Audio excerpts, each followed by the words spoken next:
Daily. Taste the Daily. வேளாண்மை கூட்டு வங்கியில் கடன் பெறுவதில் சிக்கல்னு சொன்னாங்க. அண்ணா திமுக ஆட்சி வந்தா விவசாயிகளுக்கு தொடக்க வேளாண்மை வங்கியில் தாராளமாக கடன் வழங்கப்படும்.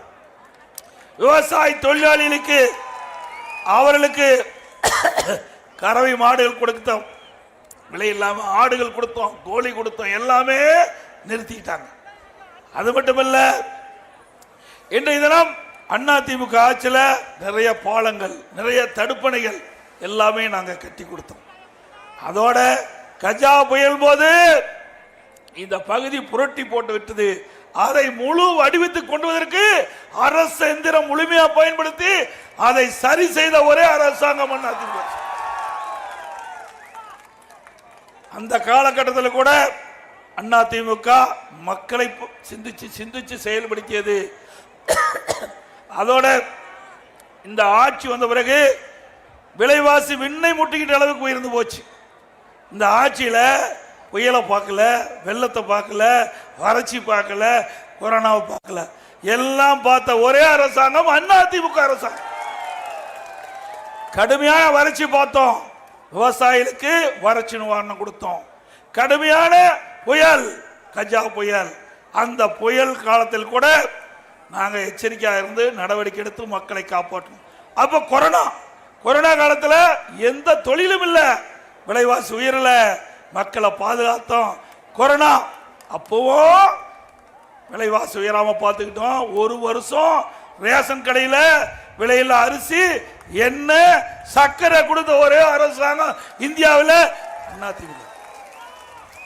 ஏழைகளுக்கு உணவு கொடுத்தோம், அம்மா உணவகம், கிராமத்தில் சமூக கூடம், கர்ப்பிணி தாய்மார்களுக்கு, மாற்றுத்திறனாளிகளுக்கு, முதியோர்களுக்கு ஒரு நாளைக்கு 7 லட்சம் பேருக்கு சுட சுட உணவு கொடுத்த ஒரே அரசாங்கம் இந்தியாவில் அதிமுக அரசு. மக்களை நேசித்து மக்களுக்கு ஏற்படுகின்ற துன்பத்தை களைந்த ஒரே அரசாங்கம் அதிமுக அரசாங்கம். இப்ப என்ன ஸ்டாலின் பண்ணிருக்காரு? 4 வருஷம் முடிஞ்சு போச்சு. இந்த 4 வருஷத்துல சூப்பர் முதலமைச்சர்.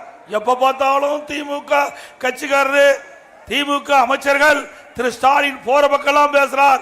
இந்தியாவிலேயே சூப்பர் முதலமைச்சர், முதலமைச்சருக்கெல்லாம் முதன்மை முதலமைச்சர் சொல்றார். எந்த விதத்துல? இந்தியாவிலேயே கடன் வாங்குறதுல முதல் மாநிலம் தமிழ்நாடு. என்ன கடன் வாங்குறதுல இந்தியாவிலேயே முதல் மாநிலம். அப்படிப்பட்ட முதலமைச்சர் இன்றைக்கு ஆண்டிட்டு இருக்காரு. எல்லாம் கடன்காரன் ஆக்கிட்டுங்க, சாதாரணமா நினைச்சுக்காதீங்க. இந்த கடனை நீங்க தான் கட்டி ஆகணும், நீங்க தான் கட்டி ஆகணும். எப்படி கட்டுறதுன்னா வரி போடுவாங்க. கடன் கொடுத்தவங்க சும்மா விடுவானா? இப்ப நாம யாராவது கடன் வாங்கியிருக்கிறோம், கடன் வாங்கினா திருப்பி கட்டணும்ல, கட்டலினா வீட்டை ஜப்தி, நம்முடைய தோட்டத்தை ஜப்தி பண்ணுவான், நகை அடமான வச்சாவது கடனை கட்டி ஆகணும். அப்படித்தான் அரசாங்கமும். இன்னைக்கு மற்ற நாட்டில இருந்து கடன் வாங்கினா அந்த கடனை வட்டியோட திருப்பி செலுத்தணும். இன்றைய தினம் 4 ஆண்டுல திமுக ஆட்சியில திரு ஸ்டாலின் அரசாங்கம் 4,38,000 கோடி கடன் வாங்கி, 4,38,000 கோடி. இந்த ஆண்டு 25, 26 1 லட்சம் கோடி கடன் வாங்கிருக்கிறாங்க. அப்படின்னா திராவிட முன்னேற்ற கழக ஆட்சி நிறைவு பெறுகின்ற பொழுது 5,38,000 கோடி கடன் வாங்கி இருக்கிறாங்க. இவரா சூப்பர் முதலமைச்சர்? தமிழ்நாட்டை கடன் மாநிலமா ஆக்கிட்டு போயிட்டாரு. பிறக்கிற குழந்தை 1 லட்சம் கடன்ல தான் பிறக்குது. 1 லட்சம் ரூபாய் கடன்ல தான் பிறக்குது. இந்த மண்ணில் பிறந்தாவே போச்சு.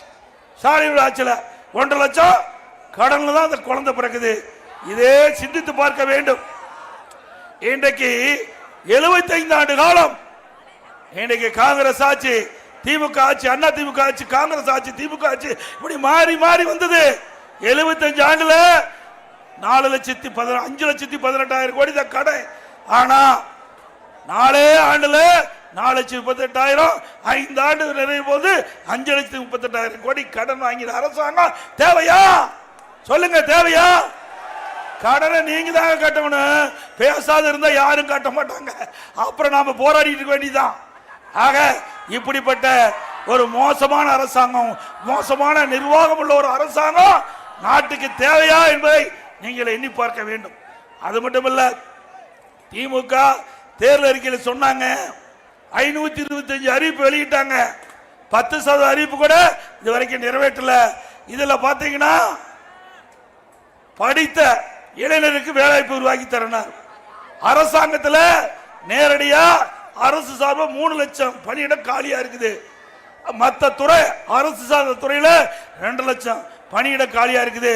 மொத்தம் 5 லட்சம் பணியிடம் காலியாக இருக்கிறது. திமுக ஆட்சிக்கு வந்த உடனே அந்த காலி பணியிடங்கள் நிரப்பப்படும் என்று இன்றைய முதலமைச்சர் திராவிட முன்னேற்ற கழக தேர்தல் அறிக்கையில் தெரிவித்தார். ஆட்சிக்கு வந்த பிறகு இந்த ஆண்டு சட்டமன்றத்தில் 50,000 காலி பணியிடங்கள் தான் நிரப்பப்பட்டது சொல்றாங்க. வெறும் 50,000 காலி பணியிடம் தான் நிரப்பப்பட்டதா சொல்றாங்க. அப்படின்னா எப்ப நிரப்புவீங்க? மீதி எல்லாம் 3 மாசத்துக்கு முந்தி ஒரே மாசத்துல 20,000 அரசு ஊழியர்கள் பணி ஓய்வு பெற்றிருக்கிறாங்க. இந்த 4 ஆண்டுல அரசு பணியில் இருக்கின்ற பணியாளர்கள் 75,000 பேர் ஓய்வு பெற்றிருக்கிறாங்க. அப்படின்னா நீங்க எங்க 4 லட்சம் காலி பணிகளை நிரப்புனீங்க? 5 லட்சம் காலி பணிகளை எப்ப நிரப்புனீங்க? அத்தனையும் போய் படித்த இளைஞர்கள் இங்க நிக்கிறீங்க, அவருக்கு வேலை கிடையாது. அண்ணா திமுக ஆட்சி வந்த பிறகு தொழிற்சாலைகள் அதிகமாக உருவாக்கப்பட்டு படித்த இளைஞருக்கு வேலைவாய்ப்பு உருவாக்கி தருகின்ற அரசாங்கமா இருக்கும். 2000 மாண்பு அம்மா இருக்கின்ற பொழுது தொழில் முதலீட்டாளர் மாநாட்டை கொண்டு வந்தாங்க.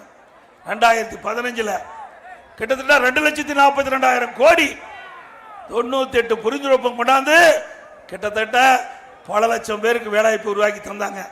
2019 நான் முதலமைச்சர் இருந்தபோது தொழில் முதலீட்டு மாநாட்டை இழுத்தணும். ஈர்த்து 3,05,000 கோடி கடனை தொழில் முதலீட்டு ஈர்த்தோம். அதுல கிட்டத்தட்ட 304 தொழில் நிறுவனங்கள் புரிந்துணர்வு ஒப்பந்தம் போட்டாங்க. இன்றைக்கு அந்த பணியெல்லாம் நடந்துகிட்டு இருக்குது. அப்போ அண்ணா திமுக ஆட்சியில் 2019 தொழில் முதலீட்டு மாநாட்டை நடத்தியதன் மூலமா தமிழ்நாட்டில் சுமார் 10 லட்சம் பேருக்கு வேலை வாய்ப்பு கிடைக்கின்ற சூழலை உருவாக்கி. இப்ப ஸ்டாலினுடைய அரசாங்கம் மிகப்பெரிய நாடகத்தை அரங்கேற்றி இருக்குது. திமுக ஆட்சியில் தொழில் முதலீட்டு மாநாட்டை நடத்தி அதிகமான தொழிலை கொண்டு வந்து வேலை வாய்ப்பு உருவாக்கி தரணும். எங்க ஆக்குனாங்க? கரண்ட் பில் அதிகப்படுத்துறதையும் தொழில வேற மாநிலத்துக்கு போயிட்டு, கரண்ட் பில் அதிகப்படுறதையும் வேற மாநிலத்துக்கு போயிட்டு. ஆக இப்படிப்பட்ட அரசாங்கம் தேவையா? அது மட்டுமல்ல, திமுக ஆட்சிக்கு வந்த பிறகு கரண்ட் பில் இன்னைக்கு நகராட்சியில் பார்த்தீங்கன்னா எழுத எல்லா பகுதியிலுமே 52% கரண்ட் பில் ஏற்றிட்டாங்க. வருடத்திற்கு 5% உயர்வு.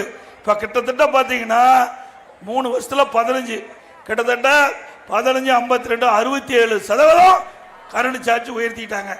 அது பீக் அவர், கடையில் பீக் அவர், அதுக்கு தனி ரேட். நகராட்சி பேரூராட்சி இந்த பகுதியில் வீட்டு வரி 100%, 1000 ரூபாய் வீட்டு வரி கட்டினா இப்போ 2000 ரூபாய் கட்டணும். கடை வரி அண்ணா திமுக ஆட்சியில் 1500 ரூபாய் கட்டினீங்களா, இப்போ 150% உயர்த்தி கட்டணும். கிட்டத்தட்ட 4000 ரூபாய் கட்ட வேணும். இந்த அரசாங்கம் தேவையா? குடிநீர் வரி, குப்பைக்கு வரி போட்டார், குப்பைக்கும் வரி. இப்படிப்பட்ட ஒரு அரசாங்கம் இந்தியாவிலே இல்லை. அப்படி படு மோசமான அரசு தொடர வேணுமா? சிந்திச்சு பாருங்க, இந்த ஆட்சியில் என்ன மக்கள் நன்மை கண்டாங்க? Taste the Daily.